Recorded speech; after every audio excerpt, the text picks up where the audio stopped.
Claro, ahora otra vez los analistas de Estados Unidos, y hay muchas voces, comentan, quizá esto es que aviva otra vez los fantasmas de la estanflación. ¿De verdad no eres consciente de que tenías que haber empezado un año antes a combatir la inflación y haber tomado las medidas menos agresivas que las que tomasteis en términos de, por ejemplo, de incremento de la masa monetaria? Pero no sé Hmm. por qué diablos, supongo que por temas electorales, en noviembre, diciembre, Powell regala al mercado lo que quiere oír, ¿no? Señores, se acabó lo del tensionamiento monetario y voy a empezar a reducir el QT y bajar tipos. Y dices, bueno, pues has creado un monstruo, evidentemente. Y el monstruo es que difícilmente vas a poder bajar tipos, difícilmente la inflación va a retornar al 2% y como encima se te empieza a desacelerar la economía, pues ya tienes ese riesgo de esta inflación que tú preguntabas. La economía americana es una especie de economía drogadicta del estímulo continuo.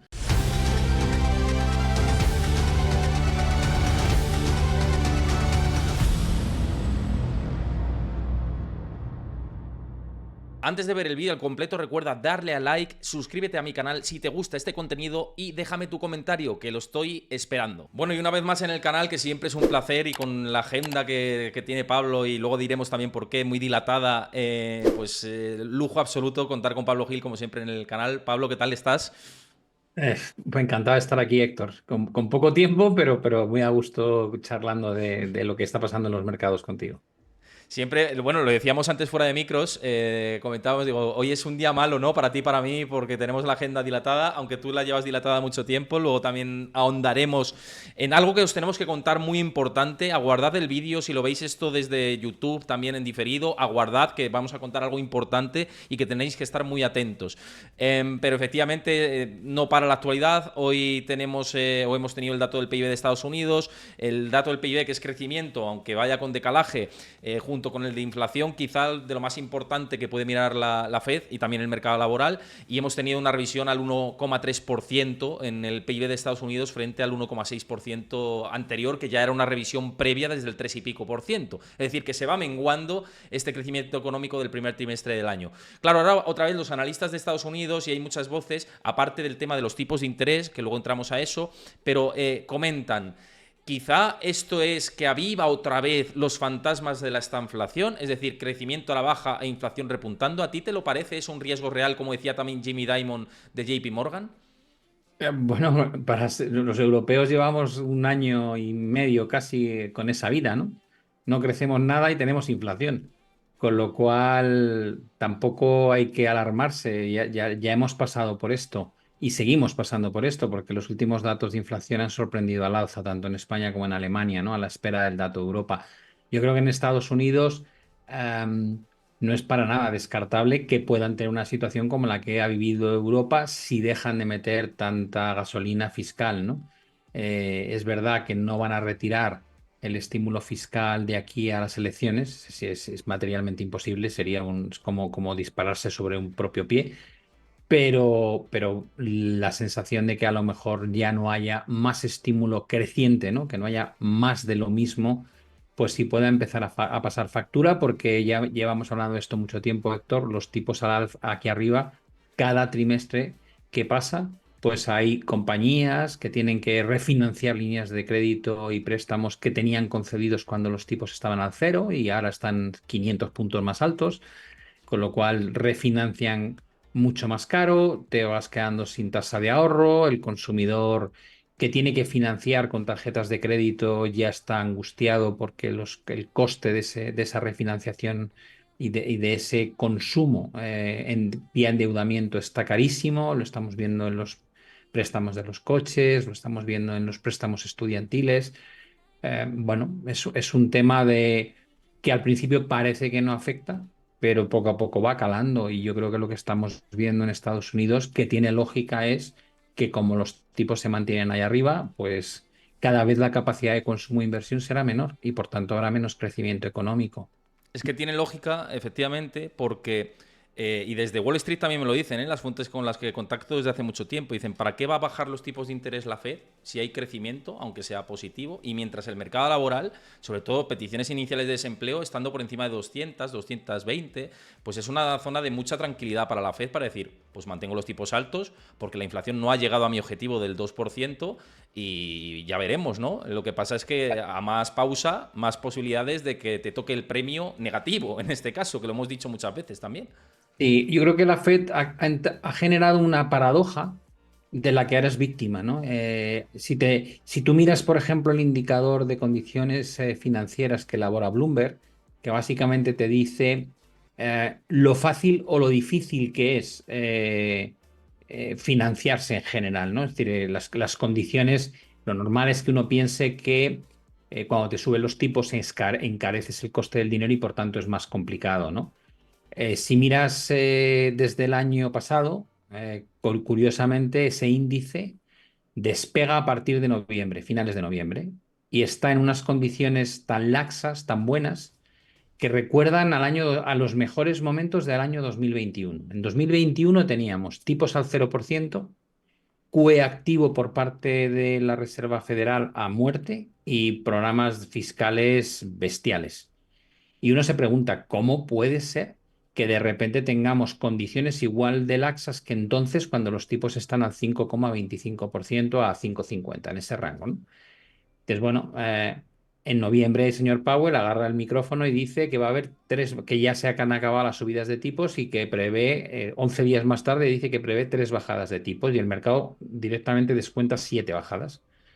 Y eso afecta a las condiciones financieras, afecta a la rentabilidad de los bonos, afecta al spread de crédito entre los bonos basura, que es como se financian las compañías malas, y el bono soberano, o al spread entre el triple B y el bono soberano, que es como se financia la mayoría de las empresas, con lo cual les has dado un balón de oxígeno brutal. Todo eso hace además que con la expectativa de que van a bajar las tasas de interés, la bolsa suba mucho. Y cuando sube la bolsa se genera efecto riqueza y ese efecto riqueza también contribuye a crear unas condiciones financieras mucho más laxas. Y al final resulta que cuando la Reserva Federal te pones a mirar lo que ha hecho y dices, está genial. O sea que cuando tú indicas al mercado que tu intención es bajar tipos, lo que haces es generar unas condiciones financieras tan laxas que prácticamente reactivas buena parte de la inflación por actividad económica y esa inflación te va a impedir bajar los tipos. Digo, pues fenómeno, es un crack, Powell. O sea, ¿en qué momento en noviembre, diciembre se te ocurre abrir la boca y cambiar el discurso? Porque hasta noviembre y diciembre el discurso era muy bueno. Vamos dato a dato, no hacemos ninguna presunción de lo que va a ocurrir y nos adaptaremos a la realidad económica. Algo muy similar a lo que sigue diciendo el BCE, pero no sé por qué diablos, supongo que por temas electorales, en noviembre, diciembre, Powell regala al mercado lo que quiere oír, ¿no? Señores, se acabó lo del tensionamiento monetario y voy a empezar a reducir el QT y bajar tipos. Y dices, bueno, pues has creado un monstruo, evidentemente, y el monstruo es que difícilmente vas a poder bajar tipos, difícilmente la inflación va a retornar al 2% y como encima se te empieza a desacelerar la economía, pues ya tienes ese riesgo de esta inflación que tú preguntabas. No, es que es así, es totalmente. Yo creo que al final parece que la economía es muy difícil. Es verdad que hay muchas variables que tenemos que tener en cuenta. Como hemos hablado muchas veces, ese impacto del déficit fiscal, que en su momento no lo supimos ver, ¿no? Desde un punto de vista analítico y que al incorporarlo, pues ya te das cuenta de hasta dónde han dado la patada hacia adelante. No era o era más bien difícil ver hasta dónde podían dar la patada hacia adelante, quizá porque éramos muy ingenuos, ¿no? Al pensar que podían endeudarse en estos niveles desde Estados Unidos para evitar un depuraje de la economía, ¿no? Que al final es lo necesario dentro de un esquema de subida de tipos de interés tan abrupta que estábamos teniendo. Pero claro, yo decía, esto es como la bajera de la cama, ¿no? O quieres inflación y se te mete por un lado la bajera de la cama, pero por el otro no, porque es una cama o es una bajera más estrecha que lo que tiene el colchón. Entonces dices, o eliges inflación, o eliges recesión, o no puedes elegir otra cosa. Porque si eliges otra cosa estás en un mundo idílico que no tiene mucho sentido mayor. Entonces parece que han elegido, sin quererlo, o no sé si queriéndolo, pero el camino de una inflación anómala. Es decir, que es posible, y ahora me dices tú qué piensas, que tengamos una inflación más cerca del 4 que del 2 o del 3 en noviembre, si tenemos 0,3%, 0,3%, 0,3%. Hablo en Estados Unidos. En Europa, ahora lo comentamos, pero por ejemplo en España está repuntando otra vez la inflación también. Sí, Estados Unidos ahora va a abrir un periodo que dura 3 meses donde tuvo inflaciones mensuales hace un año bajísimas, ¿no? Lo cual hace que, como no revierta la inflación mensual, porque es que hablar de inflación interanual es tal estupidez, o sea, conceptualmente es tan estúpido hacer eso, porque no me da ninguna información, ¿no? La información es información para un ciudadano que realmente merece la pena. Dices que cuánto dinero, cuánta capacidad adquisitiva he perdido desde la pandemia. Eso me interesa. Soy un 22% más pobre. Digo, vale, genial. Si no he rentabilizado mi dinero, he perdido un 22% de capacidad adquisitiva. Sí, vale, genial. Otra información que me interesa. ¿Cuánto sube todos los meses la inflación? Porque como en Europa estaba subiendo a un ritmo de 0,6, 0,7, digo, es una bestiada, 0,6, 0,7. A mí no me cuentes que la interanual es de un 2 y pico porque comparas con un mes de hace un año que era exactamente más alto y por eso el 0,7 no parece malo. Digo, no me cuentes historias, o sea, cuéntame cuál ha sido el último dato de inflación para saber si efectivamente los precios están subiendo o no. Y si me dices que suben a un ritmo de 0,6, 0,7, tío, eso es una barbaridad. Es una barbaridad, porque es capacidad adquisitiva que yo pierdo todos los meses y que se tiene que ir agregando. Y dices, vale, una vez tienes ese concepto, dices, hasta ahora nos hemos beneficiado de qué? De que comparábamos con un año que tenía tasas de inflación muy altas. A medida que prospera el año, con esta métrica absurda de la inflación interanual, dices, va a ser mucho más difícil combatirla y bajarla al 2% porque ya comparas con meses anteriores que no son tan altos. Y los próximos 3 meses, pues van a ser un auténtico reto para la Reserva Federal y para el BCE, que veamos que la inflación interanual se va al 2, como tú decías, lo más probable es que vaya al 3 o incluso que supere el 3 y en el caso de Estados Unidos que se acerque al 4. Y entonces dices, bueno, pues llevo con inflación 2021, 2022, 2023 y parece que todo 2024 con inflación, y cuando acabe 2024, pues no sé si 2025 va a ser tan bonito como lo pintábamos al principio. Todo lo que te han quitado no lo vas a recuperar. Eso ya no lo recuperas, porque no, porque lo que no va a pasar, porque los propios bancos centrales no lo permiten, es que haya deflación real, o sea, bajadas de los precios reales, porque eso es muy peligroso y lo hemos vivido en Japón. Con lo cual, tú te has empobrecido y punto. Y dices, vale, ¿y esto se lo debo a quién? Digo, pues a los figuras que nos sacaron de la recesión en la pandemia, echando mano a unas herramientas que eran correctas, pero que las utilizaron de forma desproporcionada, o sea, mataron la hormiga a cañonazos y encima mantuvieron esa batalla durante todo el tiempo. Estados Unidos la sigue manteniendo. La política fiscal que llevan hoy es como si estuviesen en recesión, cuando están creciendo por encima, o estaban creciendo hasta hace poco por encima del punto de equilibrio, y tienen la inflación descontrolada y tienen pleno empleo. O sea, es que no hay manera humana de entenderlo. Fíjate, decías la inflación 2021, 2022, 2023, seguramente 2024, y me he acordado de la transitoriedad, ¿eh? Vaya tela marinera decirnos que esto iba a ser pasajero, y digo, joder, pasajero, siempre te lo he dicho, ¿no? Digo, mi vida es pasajera, ¿no? Partiendo de la base, ¿no?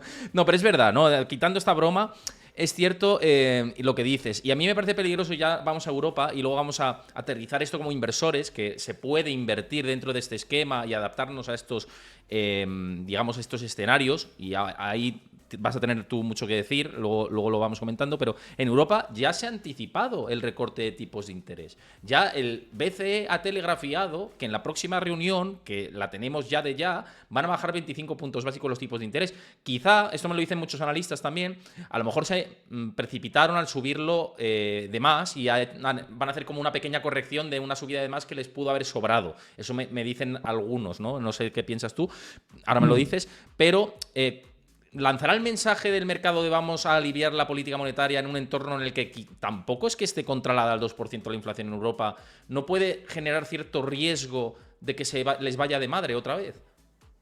Yo creo que hay varios puntos. Dices, bueno, nos hemos pasado de largo y por eso hay que reducirlo. Digo, te has pasado de todo. Es decir, te has pasado de listo cuando dices que la inflación es transitoria. Te pasas de listo cuando en el mes de mayo de 2022 todavía estás haciendo QE y con los tipos en tasas negativas y la inflación en el 9%.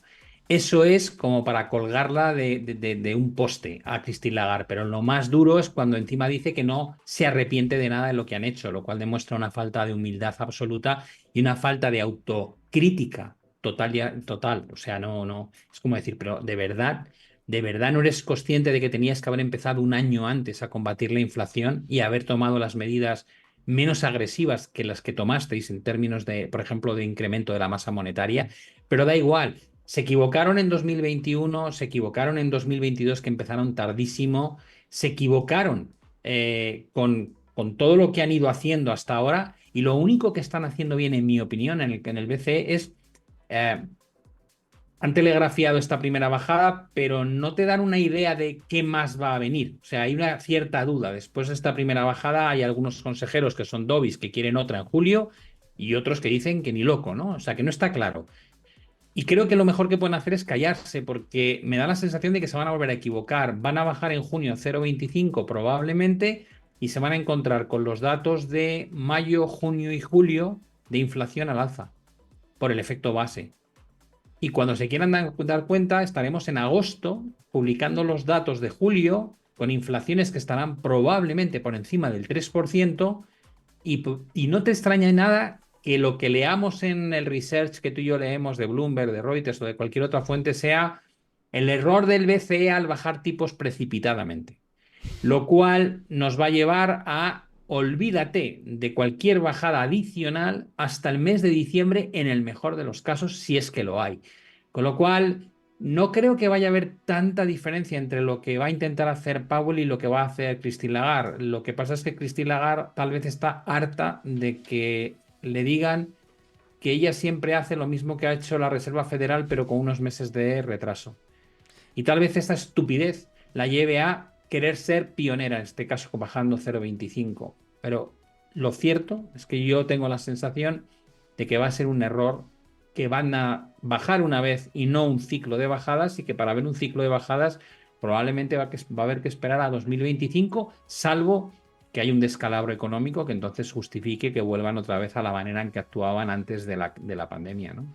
Sí, estoy de acuerdo y además, fíjate, decías, hay una cosa que han hecho bien y yo incluso apuntaría otra más con respecto a la Fed, ¿eh? No que quizá debería ser un poquito más o más ágil debería haber sido, pero la reducción del balance sí que me ha parecido que ha sido más consecuente de reducir parte de la masa monetaria y ha generado más efectos que lo que ha hecho la Reserva Federal. De hecho, el incremento de salario por hora y los porcentajes de incremento más o menos lo tienen bajo control ahora mismo, o con pendiente descendente. En Estados Unidos quizá hay un poquito más dudas y luego la reducción del balance ya no es que lo hayan reducido menos, sino que han anunciado una disminución de la reducción del balance, con lo cual le estás diciendo al mercado voy a ser mucho más laxo de lo que lo estaba haciendo previamente, ¿no? Con lo cual, para mí un disparate absoluto, teniendo en cuenta Bueno, que por un lado quieres sorber y soplar, ¿no? Al mismo tiempo. la economía americana es una especie de economía drogadicta del estímulo continuo. Pasó desde el año 2008 con la gran crisis, con el QE1, con el QE2, con el QE3, después intentan subir tipos, la lían en el mercado interbancario, en el mercado monetario, se van los tipos al 9% en intradía, hace QE4 comprando letras del Tesoro, luego llega la pandemia, hacen QE ilimitado, entre medias tienes a Donald Trump que baja impuestos en uno de los países donde menos se paga, porque además está los impuestos que tienes que pagar y lo que luego pagan las multinacionales. Cuando ves el tipo impositivo que paga un Google, un Amazon o una compañía de estas, te entra la risa, vamos.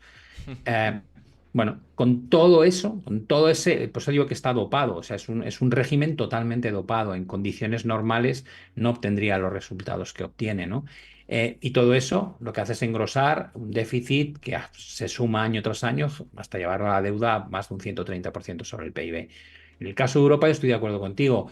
Al menos se está intentando controlar la deuda sobre el PIB, se está intentando controlar el déficit. Dices, hombre, ¿lo vamos a hacer en plan drástico? Digo, no, hay letra pequeña para que des margen de maniobra a los países. Pero el hecho de que ya estés en esa dinámica de hay que reducir el endeudamiento, seguimos reduciendo el balance, hemos estado 5 trimestres sin crecimiento económico y no hemos hecho tonterías como volver a estimular la economía o bajar tipos, dices, hombre, pues es un camino esperanzador, ¿no? Dice, estamos volviendo a recuperar la cordura.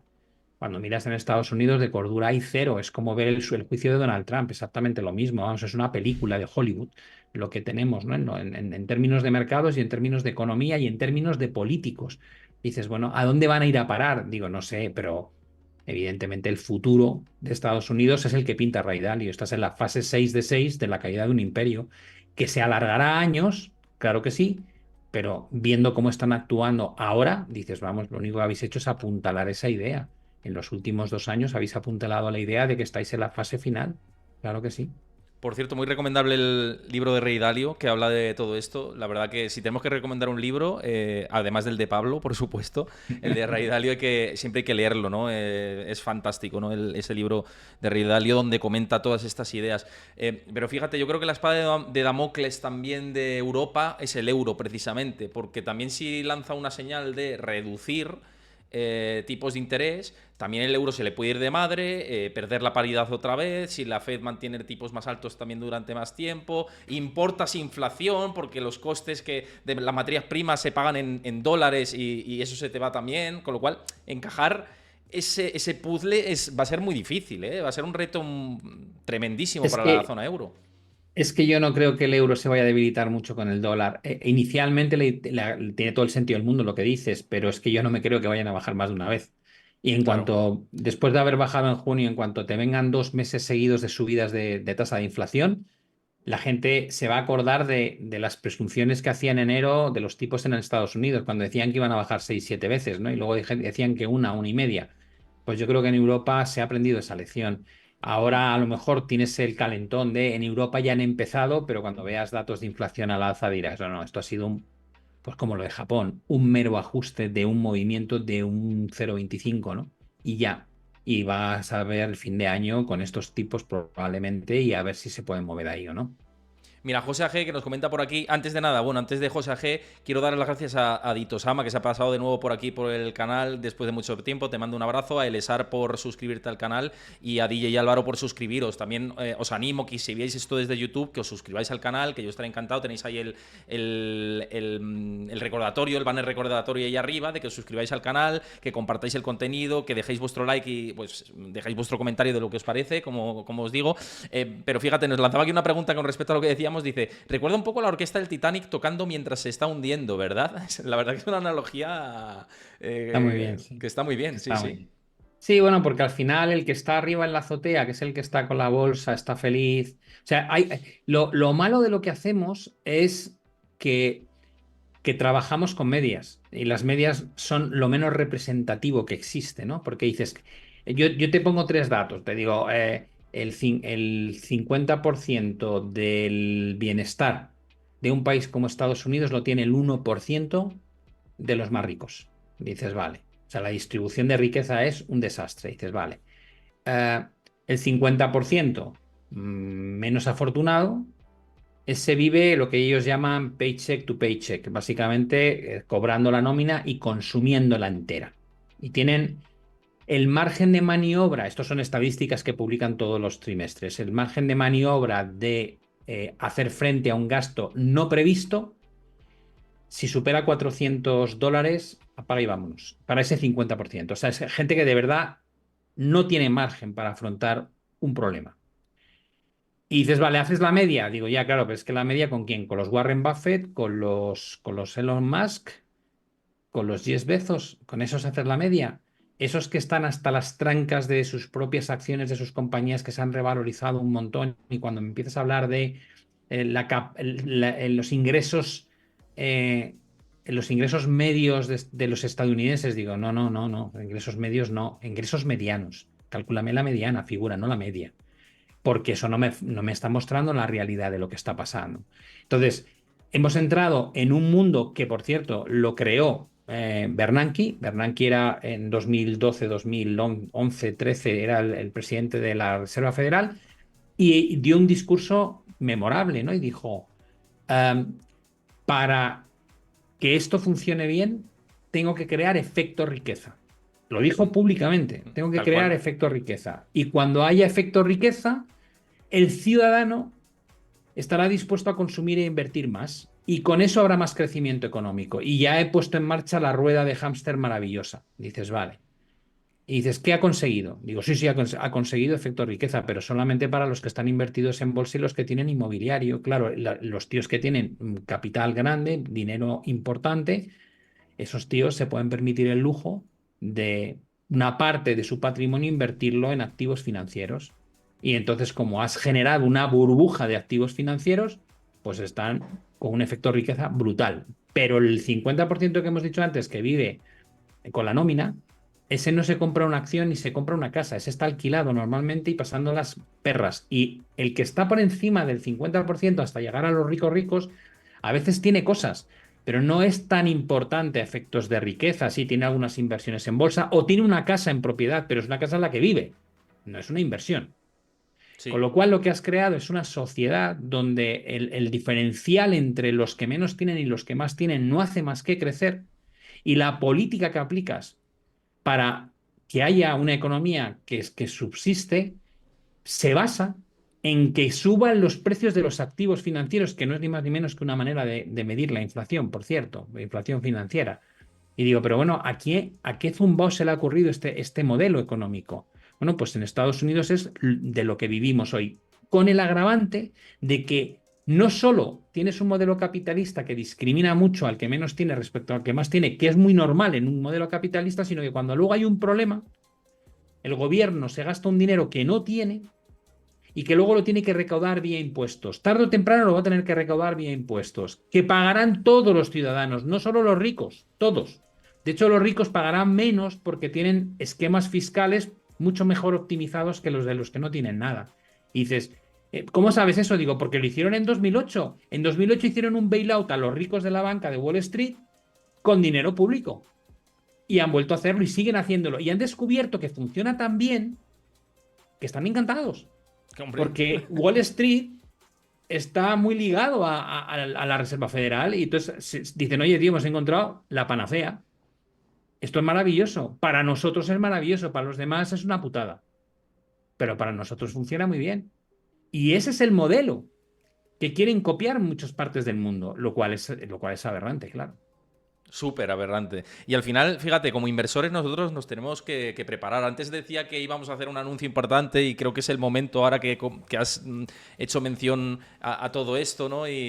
Bueno, pues es importante que sepáis que la formación en mercados financieros, en economía, es fundamental para movernos, ¿no? Si queremos rentabilizar nuestro ahorro y queremos evitar este efecto tan nocivo que tiene la inflación, es fundamental y es vital, perdonadme que repito las palabras, que sepamos cómo actuar previamente, ¿no? Cuando tenemos el problema de adelante es cuando solemos decir, ¿y qué hacemos? No, no, el problema hay que solucionarlo antes.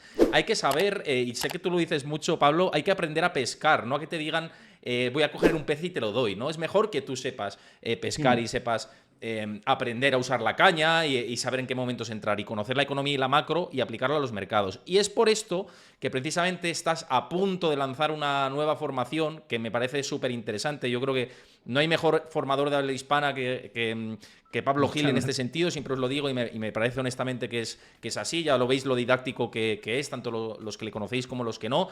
Y justamente el próximo 3 de junio, ahora me das detalles, ¿no? Pero vas a hacer un directo gratuito que os tenéis que apuntar con vuestro correo electrónico. Os pasa Chris por el chat el enlace, también en YouTube lo tenéis disponible en el comentario fijado y en la descripción del vídeo. Os tenéis que apuntar con vuestro correo electrónico porque ahí vas a anunciar esta nueva formación, vas a explicar todo, si tiene algún descuento para esta gente que vaya al directo o no, y sobre todo porque es importante, ¿no? La formación esta que vas a ofrecer a toda la audiencia, ¿no? En este caso, Sí. pues que sepáis que con mi link os apuntáis con vuestro correo electrónico para esta formación que va a ser muy limitada, así que id corriendo a apuntaros. Pero antes, Pablo, cuéntanos un poco de esto. Sí, bueno, el seminario es el día 3, que es este lunes próximo, a las 7:07 de la tarde, hora española. Y va a ser un seminario que va a tener dos partes.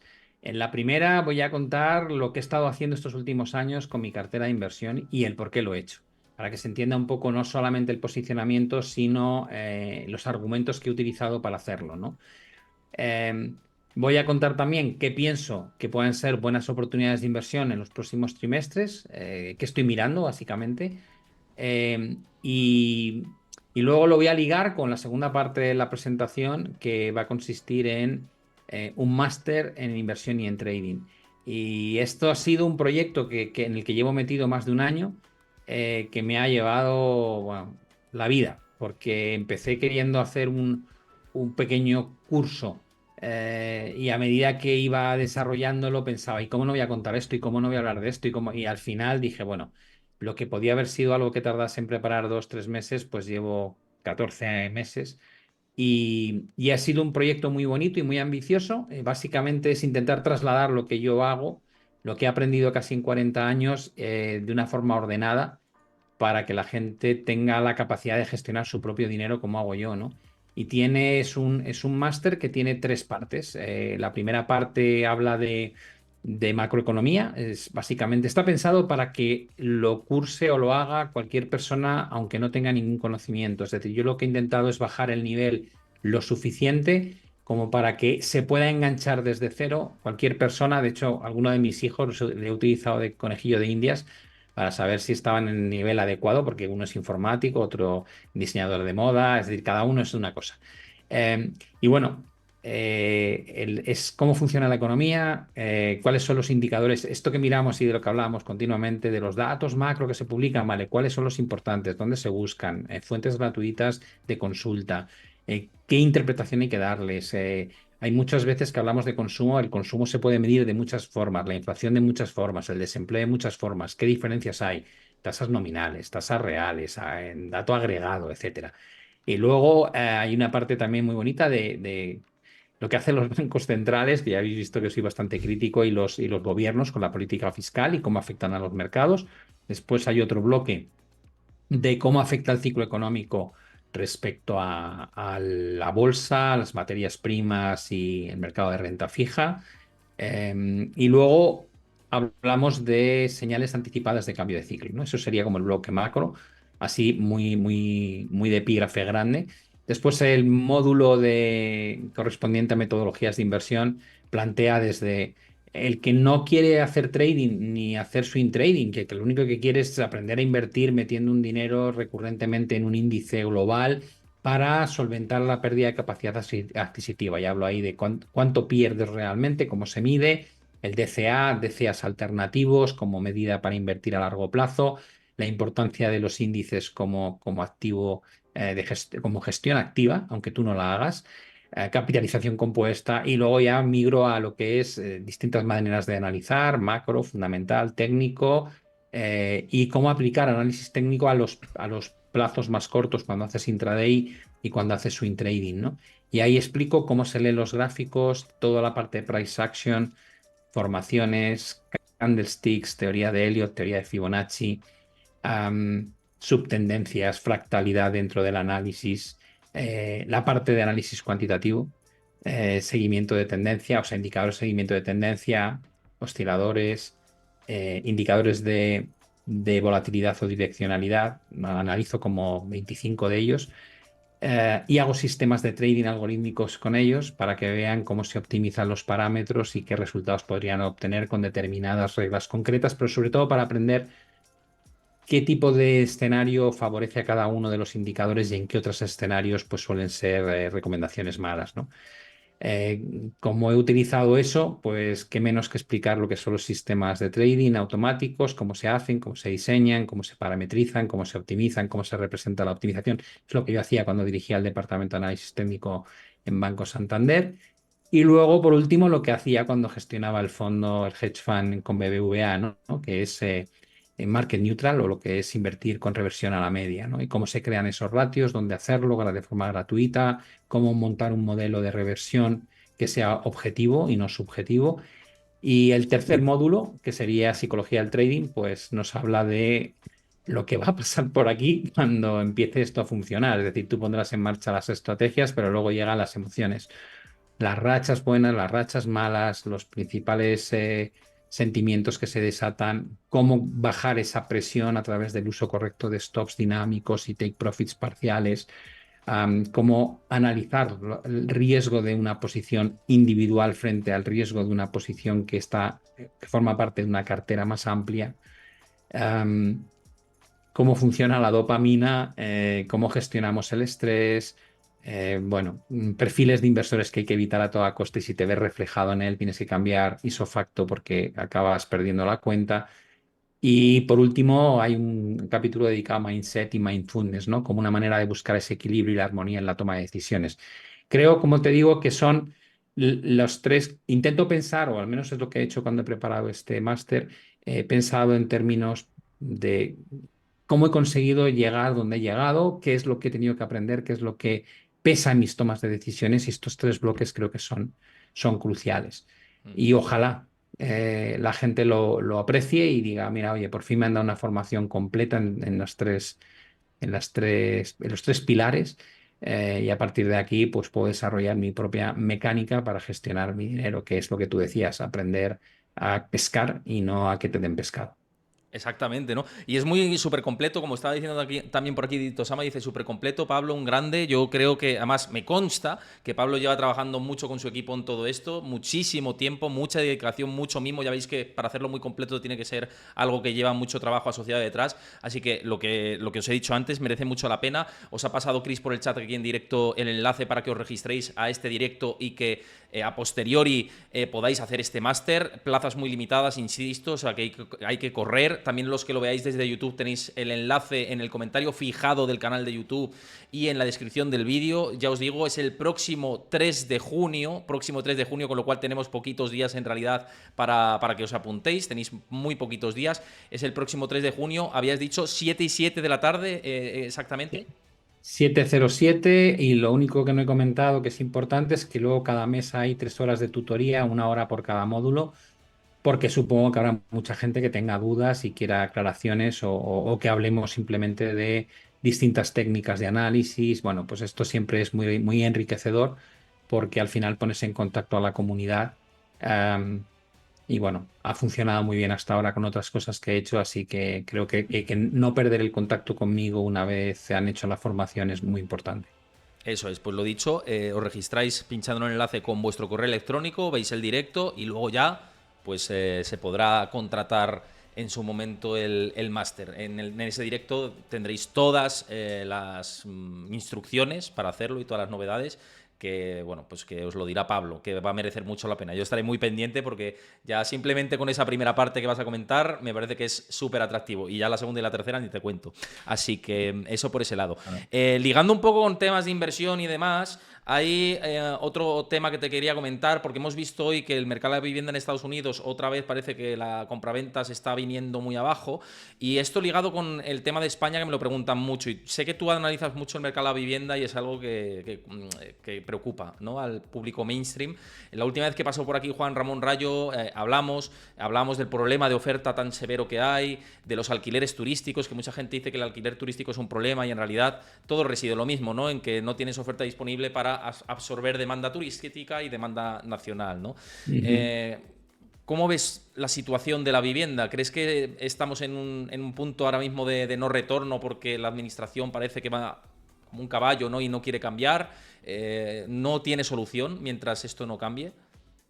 Yo lo veo complicadísimo, ¿no? Se dan muchas cosas que van a hacer muy difícil que el precio de la vivienda remita, ¿no? Y al menos en mi opinión.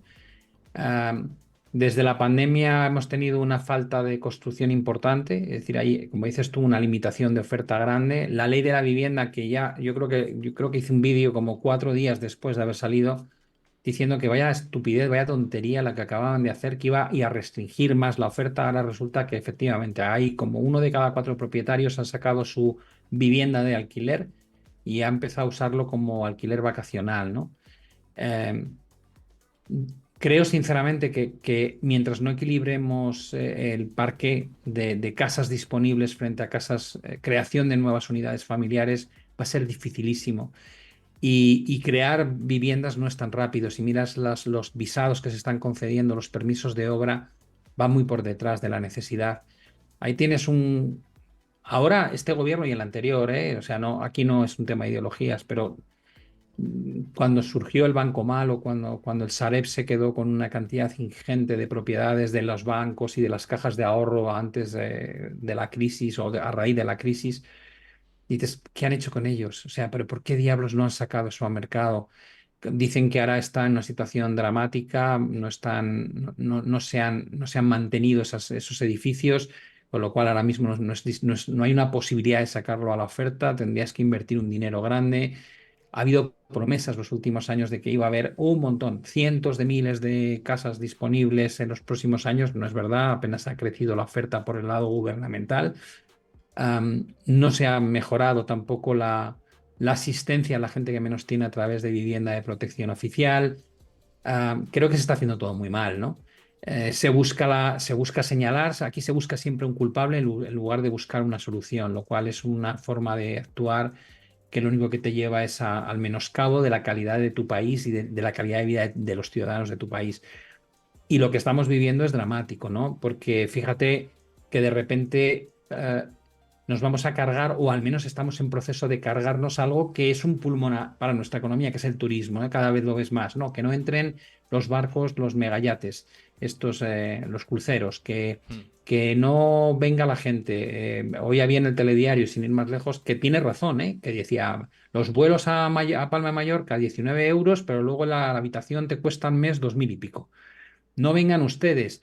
Digo, no, no, sí está claro, pero el turismo es una parte importante del crecimiento económico de España, no te olvides. Lo que hay que hacer es controlar la situación y regularla bien, no regularla mal. Yo tengo la sensación de que aquí cada vez que sacamos una ley de este tipo, no sé quién la ha pensado, no sé en qué diablos estaba realmente barruntando en su cabeza, porque no solo no soluciona el problema, sino que lo hace peor de lo que era.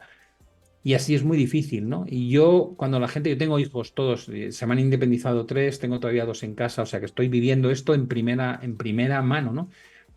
Y están desesperados, ¿no? Porque dicen, ¿cómo lo hago? Digo, bueno, yo os ayudo, pero evidentemente no todo el mundo puede ayudar a sus hijos. Digo, es durísimo porque tenéis una entrada al mercado laboral con unos salarios muy bajos y luego, por otro lado, un coste de manteneros autónomos altísimo, ¿no? Dices, bueno, ¿por qué creo además que no va a solucionarse? Digo, porque el desempleo está mucho más bajo de lo que ha estado en otras ocasiones, especialmente en Europa, pero en España, aunque sea ese 12%, 12,4%, sigue siendo una cifra relativamente buena para lo que era. No el desempleo juvenil, que sigue estando en el 27%, pero y eso vuelve a generar esa dicotomía, ¿no? Entre el que menos tiene y el que más tiene.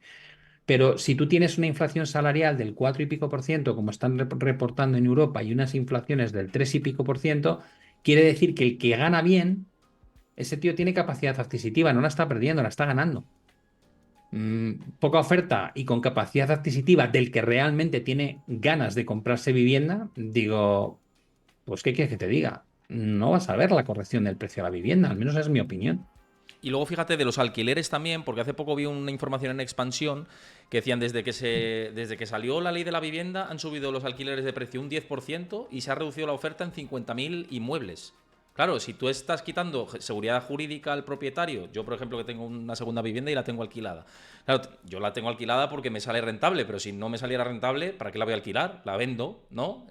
Y así mucha gente, ¿no? Entonces, claro, es muy fácil querer sacar medidas que a la gente que no tiene conocimientos de economía y cómo funciona un mercado de oferta y demanda le puede sonar muy bien, pero los topes de precios no funcionaron en Berlín, no funcionaron en muchas grandes ciudades y creo que no es la solución, ¿no? Y luego echamos la culpa a los grandes fondos también y es muy populista también esto.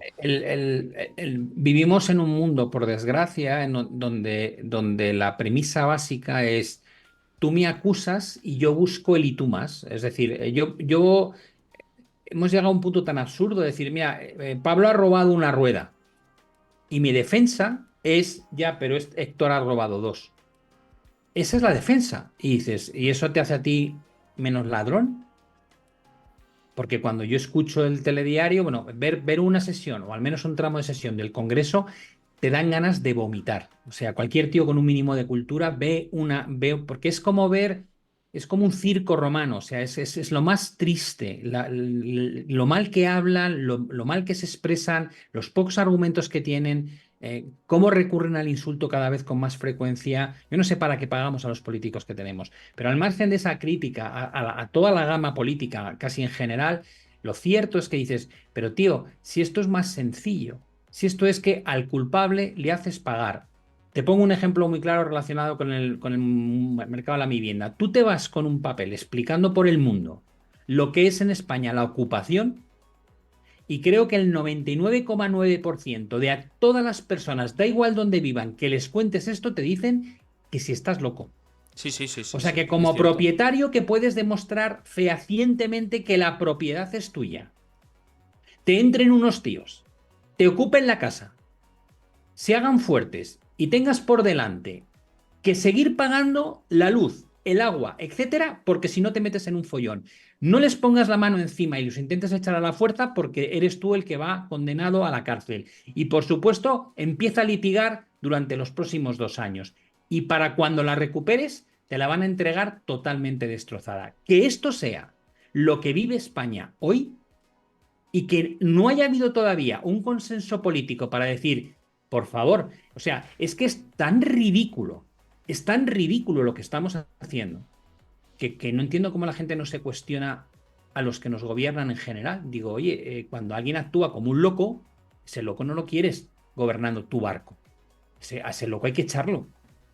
Entonces, hemos perdido la capacidad de crítica. Yo la crítica no la hago contra el Pedro Sánchez de turno o contra Yolanda Díaz. La he hecho contra Trump y la he hecho contra Biden. No tiene nada que ver con la ideología, pero es que la otra parte que es importante entender es que el juego político consiste es o estás conmigo o estás contra mí. Digo, no es verdad, lo siento mucho, no eres el foco del mundo, figura. Hay más opciones. Y yo critico lo que se hace, no quién lo hace. Si lo hace mal una ideología que a lo mejor respeto, la critico. Y si lo hace bien una ideología que yo no respeto, también digo, pues esa idea es buena. De la misma manera que si alguien de tu equipo tira el penalti fuera de la portería 4 metros por encima, es normal que digas, qué paquete. Y si mete un gol precioso de chilena, el contrario, tendrás que decir, vaya golazo nos han metido. Y hemos perdido esa capacidad, macho, la capacidad de pensar. Hmm. Estamos totalmente metidos en un mundo, no sé cómo explicarlo, binario. Rojo, negro, blanco, negro. Sí, Polarizado, sí, no, muy verdad, polarizado, no mentira. sería Pero bueno, lo correcto. pero Sí. parece que a la población le gusta esto. Y a mí vamos, ya me ves, me exaspero. O sea, es como algo que me toca la fibra como español. Digo, pero ¿cómo permitimos que pase esto en nuestro país? ¿No? Cuando me dicen, se va a solucionar el problema de la vivienda, digo, pero tú has visto quiénes están tomando las decisiones sobre el mercado de la vivienda y lo que han hecho hasta ahora. ¿Pero cómo se va a solucionar? Y que se dicen argumentos que no son del todo ciertos, ¿no? Que además, Raide, con mucho respeto, te lo digo, que además te queremos un montón aquí en el canal y comentas muchísimo y te metes todos los días, pero el tema de que los grandes inversores tienen los pisos vacíos, en general, mira, el volumen de pisos vacíos en España es de 4 millones, que es muy amplio. ¿Cuál es el problema? Que esos 4 millones están, el 80% prácticamente, o está en zonas en las que nadie quiere vivir o en zonas en las que no hay mucha agilidad en el mercado laboral. Por tanto, son pisos que no tiene sentido. Los grandes tenedores, como estás comentando por aquí, no compran un piso para tenerlo vacío y venderlo mañana. Eso es en un contexto de burbuja. No estamos en un contexto de burbuja porque la demanda no excede para nada el volumen de oferta, ¿no? Entonces, estamos en una situación completamente diferente. Hay datos oficiales, mismamente del Banco de España o del INE, que te muestra la cantidad de pisos vacíos que hay, que te muestra la situación actual que tenemos y BlackRock o Blackstone o todos estos grandes fondos de inversión no tienen copado el mercado de la vivienda en España. Hay mucha gente que tiene segunda vivienda. Yo te hablo, por ejemplo, mira, Pablo, esto lo comparto también con la audiencia y contigo. Aquí en mi zona donde yo vivo hay cuatro pisos a la venta en Idealista. Cuando te metías hace unos años y había 30, 50 o 70 o los que hubiera. ¿Esto por qué pasa? Pues porque la gente no quiere vender ahora mismo. O no le apetece vender, o no le apetece vender para alquilarlo, o no le apetece alquilarlo. Y eso es un tema de que está faltando oferta, básicamente. Aunque que haya especulación de algún inmueble en concreto, tal, no te digo que no, ¿no? Pero yo no creo que sea la dinámica habitual, ¿no? A ti esto de decir que el malvado inversor inmobiliario está alterando todo, Pablo, no Sí, sé, ¿cómo lo pero ves? esto es lo mismo que decir que las empresas son las que generan inflación. Digo, no, por Dios, por favor, un poco de conocimiento de economía. Os lo pido, por favor. ¿Cómo que las empresas son las que están generando la inflación? No, para nada, no es eso. La masa monetaria genera inflación, ¿vale? Ese es el principal motivo. Y luego la falta de oferta cuando llegó la pandemia, evidentemente. Pero digo, es que señalamos, culpamos, o sea, es muy fácil, ¿no? Yo no y busco un culpable. Esto es lo que hacemos todos, ¿no? No, la culpa es de este, la culpa es de este. Digo, no, deja de señalar. deja de buscar culpables, analicemos la situación de una manera objetiva, olvídate del culpable, olvídate del culpable. ¿Qué pasa? Dice que ya faltan pisos, falta oferta, ¿vale? ¿Quién la tiene? ¿Cómo se puede regular? ¿Cómo hago más atractivo que salgan más pisos en oferta? Pero no regulando el precio, por Dios, no poniendo un límite a un precio que nunca ha funcionado, como dices tú, Héctor, que no, que es que está demostrado que eso no funciona. Para nada. Dice, no, no hagas eso. ¿Cómo consigues que venga la gente, las empresas a España? No prohibiendo a Del Pino que se vaya fuera, poniendo un régimen fiscal que sea atractivo para que vengan aquí, generen empleo, generen inversión. Esa es la forma, como ha sido siempre. Entonces, no entiendo, queremos inventar la rueda y queremos encontrar culpables y justificar nuestra situación de malestar porque otro, digo, no, no es así como hay que actuar. Analiza la situación desde una forma objetiva, desde fuera, buscando soluciones y no culpables. Y hace mucho tiempo que aquí no se buscan soluciones, se buscan culpables. Y eso es la polarización política la que nos está llevando a esta situación que es tremendamente negativa para el ciudadano y para la calidad de vida del ciudadano. Absolutamente, y fíjate, antes citábamos a Rey Dalio y hace poco hizo unas declaraciones que además se hicieron bastante virales sobre el problema que había sobre la deuda pública en Estados Unidos, que le parecía que era súper peligrosa en la dinámica que se había, la dinámica que estábamos llevando, que es lo que hemos dicho también al principio del programa, pero por otro lado decía, doy un 30% de posibilidades de que haya una guerra civil en Estados Unidos, que la gente se le echó al cuello y dijo, hombre, pero ¿cómo dices esto? Es el apocalíptico número uno. Hombre, está dando probabilidades y está dando una probabilidad menor que no haya guerra civil. Pero lo que quiere decir con esto Ray Dalio, que me parece interesante siempre escucharle, estés o no de acuerdo con él, es que hemos llegado a tal punto de enfrentamiento en las principales economías del mundo, partiendo de la base de Estados Unidos también, que antes era una economía no dividida y que ahora lo está por su propia sociedad, que es peligroso. Yo creo que estamos en un punto en el que tenemos que reflexionar bastante y ir a un punto más moderado, que no lo veo. Cada vez veo menos, Pablo, la moderación en Sí, la nos gente. estamos acostumbrando a esto y es muy malo. Nos hemos acostumbrado a que haya una guerra en Ucrania, nos hemos acostumbrado a lo que está pasando en Oriente Próximo, nos hemos acostumbrado a la polarización dentro de tu propio país, ¿no? Básicamente es la sensación de hay amigos y enemigos. Digo, esto me recuerda a la época casi franquista, ¿sabes? De cuando divides la España por la mitad y unos van contra otros. Digo, estamos en democracia, ¿no? Parece que se le olvida a uno. Digo, sí, pues no sé por qué hay tanta crispación. Eh, Independentistas, no independentistas, de derechas, de izquierdas, la extrema derecha, la extrema izquierda, digo, para un momento, conflictos diplomáticos, hay una sensación de decir, oye, tío, no podemos convivir con más sentido común y con más raciocinio y más tranquilidad y pensándonos las cosas que se dicen y las repercusiones que va a tener lo que se diga. Yo estoy de acuerdo. Digo, en Estados Unidos, vamos, es que el candidato a ser presidente de nuevo, que está ahora mismo en juicios de variopintos, ahora el de la prostituta, pero bueno, da igual. eh, Jolín, invitó a sus seguidores a tomar el Congreso. Dices, o sea, pero lo digo porque a lo mejor alguno dice, no, es que este es muy de Y derecha. no Digo, no, no, aceptó el no. resultado electoral. Eso Trump no para aceptó el otra. resultado electoral e hizo una barbaridad. Y creo que lo que hace Ayuso en Madrid con el tema de la salud es una barbaridad. Y no hago como lo dice el de mi partido o el que yo voto, no, no, no, no, no. Vas al detalle y dices, ¿qué está haciendo esta tía en la Comunidad Médica de la Salud? Esto es una aberración. O con los interinos, es una aberración. Y así de sencillo. Da igual quién lo haga. El hecho es que es una aberración. O es que cuando tú ves que viola un pederasta a un niño le preguntas de qué partido político es. No, es una aberración tanto si vota a la derecha como si vota a la izquierda, o a la ultraderecha o a la ultraizquierda. Pues volvamos a esa cordura. Empecemos a juzgar el hecho y no quién lo dice. Porque cuando tú pierdes ese punto de referencia de lo importante es lo que se hace y no quién lo hace, pasa lo que dice Ray Dalio. Empiezas a polarizar la población y si encima le metes diferencia social entre lo que tienen unos y lo que tienen otros, el caldo de cultivo es peligrosísimo. Porque hay un momento en que el que no tiene, el que no llega, el que no puede vivir, se levanta y te dice, se acabó, hasta aquí hemos llegado. Y ahí es cuando se lían. Entonces, estas cosas que no reflexionamos nunca y que está muy bien que en un podcast como este no hablemos solo de economía, sino tal vez de la forma en la que vivimos y hacia dónde nos dirigimos porque es algo más que la economía, es con economía, es política, es psicología. Te digo, hombre, salgamos de la rueda del hámster, miremos lo que estamos haciendo desde fuera, con calma, con objetividad, nos vamos a quedar asombrados. Es decir, estamos locos, se nos está yendo la cabeza. Y parece que no nos damos cuenta porque todos los días lo vivimos y nos parece normal, pero no es normal. Sí, bueno, por cerrar este tema, ¿no? y cerrar ya el programa de hoy, que estoy completamente de acuerdo. Decía por aquí bravo Pablo Cris y Paz también decía toda la razón. AMT65 dice verdades como puños. Yo estoy, ya sabes que estoy en sintonía contigo con esto. Y es que cada vez veo una política y política económica también más futbolizada, ¿no? O soy del Real Madrid y lo que hace el contrario no lo hace bien. No puedo alabar a Messi, por ejemplo. Messi juega fatal. Si soy del Real Madrid, no puedo. Sería lo equiparable, ¿no? A todo esto. O tengo que estar frontalmente en contra o a favor de los colores que yo defiendo. Y pasa eso en la política y en la política económica, ¿no?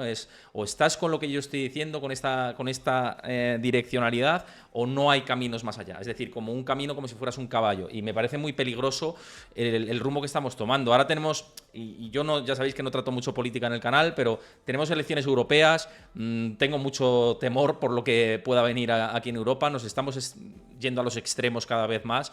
Y insisto, yo sí tengo que lanzar un mensaje de cara a este tipo de eventos, más allá de que estoy bastante desafeccionado con la parte de la política, es que no elijamos extremos, porque nos lleva, ya sabemos a dónde nos lleva, y tenemos ejemplos en la historia, ¿no? Perdona que te haga una puntualización que igual lo recordáis alguno mejor que yo. ¿Os acordáis de un jugador, creo que era yugoslavo, Milatovic, jugaba al, al baloncesto y se fue a Sí, la NBA? sí. Y era un tío que además que era un base, era espectacular, tenía unos triples increíbles, siempre iba mordiéndose la lengua, no me acuerdo el nombre exacto, seguro que alguno Sería que sea Petrovic. farfo. Petrovic sería. Ese es. Vale, pues este tío yo recuerdo, este jugó en el Madrid, pero Sí. antes de jugar en el Madrid jugaba en el equipo contrario y yo recuerdo que a mí me fascinaba cuando veía a los madridistas, antes de que fuese madridista, era retrasado, subnormal, muriéndose la lengua, mírale qué imbécil, tal. Le ponían, era una cosa, y yo decía, pues es un fenómeno jugando. Yo no soy muy de partidos ni de fútbol, solamente me apasiona el tenis y evidentemente defiendo a mis tenistas, pero en este otro tipo de deportes no suelo casarme con ninguno. Y yo lo miraba y decía, pues es un fenómeno. Si hay tres tíos cubriéndole para que no tire un triple desde un metro antes de la línea de tres. Eh, Cuando llegó al Madrid, los mismos que 2 días antes le estaban poniendo al caldo, es el mejor, tal, digo. Y es una muestra de lo que tú acabas de decir. Digo, vamos a ver, lo que tienes que conseguir es valorar que ese tío es un fenómeno jugando al baloncesto, al margen de la camiseta que lleve. Digo, tú no, tú has convertido a un tío que era una mierda en el mejor simplemente porque lleva una camiseta blanca puesta que pone Real Madrid. Digo, tú fíjate el disparate de lo que estás haciendo. Bueno, pues esto es probablemente lo que estamos haciendo ahora con todas las cosas. Total, total. Y mira, nos matizan por aquí que es Sasa Djordjevic al que nos referimos. Que claro, Petrovic creo que es anterior y me parece que no juega en el Barça, pero Djordjevic sí. Así que me parece que es el que nos estamos Hay refiriendo. muchos ejemplos, por desgracia. Sí, sí, sí, sí. Bueno, muchísimos, sí, sí. Pero en fin, vamos a poner punto y final, que Pablo y yo después tenemos a las 7:10 esta mesa redonda macro en el evento de economías modernas que ha organizado Roberto Sanz y tengo muchas ganas de estar del otro lado. Así que, Pablo, un placer. E insisto, os tenéis que apuntar al directo que va a hacer Pablo el próximo día 3 de junio a las 7:07 de la tarde con vuestro correo electrónico. Tenéis el enlace en la descripción del vídeo en YouTube y en el comentario fijado. Os lo pasa también Chris por el chat por aquí en directo. Y pues que si os gusta el contenido, lo que siempre os digo, si os ha gustado la charla, que sigáis el canal, que os suscribáis, que dejéis vuestro comentario y vuestro like y lo compartáis en el contenido para decir, oye, mira, qué charla más interesante. Lo compartís por redes y demás y siempre es muy, muy interesante. Así que nada, y seguid a Pablo en redes también, por favor, esto me lo tenéis que hacer. Lo dicho, Pablo, un placer tenerte por aquí. A vosotros también un placer. Igualmente. Mañana 4 de la tarde nos vemos hora española y un abrazo muy grande, Pablo.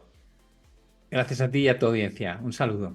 Un abrazo a todos y mañana eso, 4 de la tarde hora española, GMT+1, hora de la España peninsular. Por aquí estaremos con Diego Puertas, que se viene el dato del PC en Estados Unidos, muy importante, a ver los niveles de inflación que tenemos. Chao, hasta mañana.